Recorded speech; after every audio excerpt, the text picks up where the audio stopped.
Badan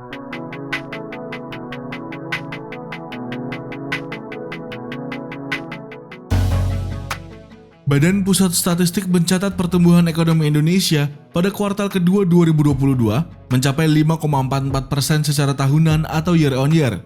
Bila dibandingkan dengan kuartal sebelumnya, produk domestik bruto atau PDB Indonesia tumbuh 3,72%. Kepala Badan Pusat Statistik Margo Yuwono menyampaikan, perekonomian Indonesia diukur berdasarkan besaran pada kuartal kedua 2022 atas dasar harga berlaku mencapai Rp4.919,9 triliun.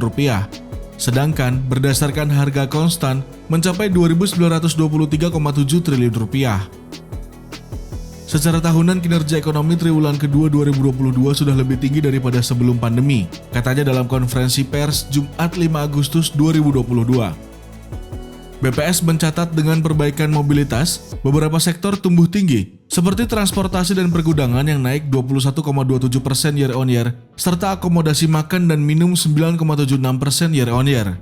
Selain itu, beberapa sektor utama juga mengalami pertumbuhan moderat, yaitu pada sektor industri 4,01%, perdagangan 4,42%, dan pertanian 1,37%. Adapun, secara tahunan, ekonomi Indonesia tumbuh secara konsisten.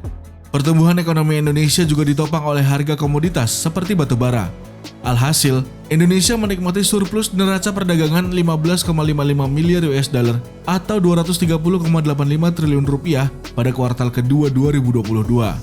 BPS mencatat, kondisi pertumbuhan Indonesia di atas negara-negara besar, misalnya China yang pada kuartal kedua 2022 tumbuh 0,4% year on year. Pada periode yang sama, Amerika Serikat tumbuh 1,6% year on year. Secara umum, mitra dagang tetap tumbuh meski melambat, kecuali Vietnam yang kuartal kedua tumbuh 7,7%, lebih tinggi dibandingkan kuartal pertama maupun kuartal kedua 2022, kata Margo.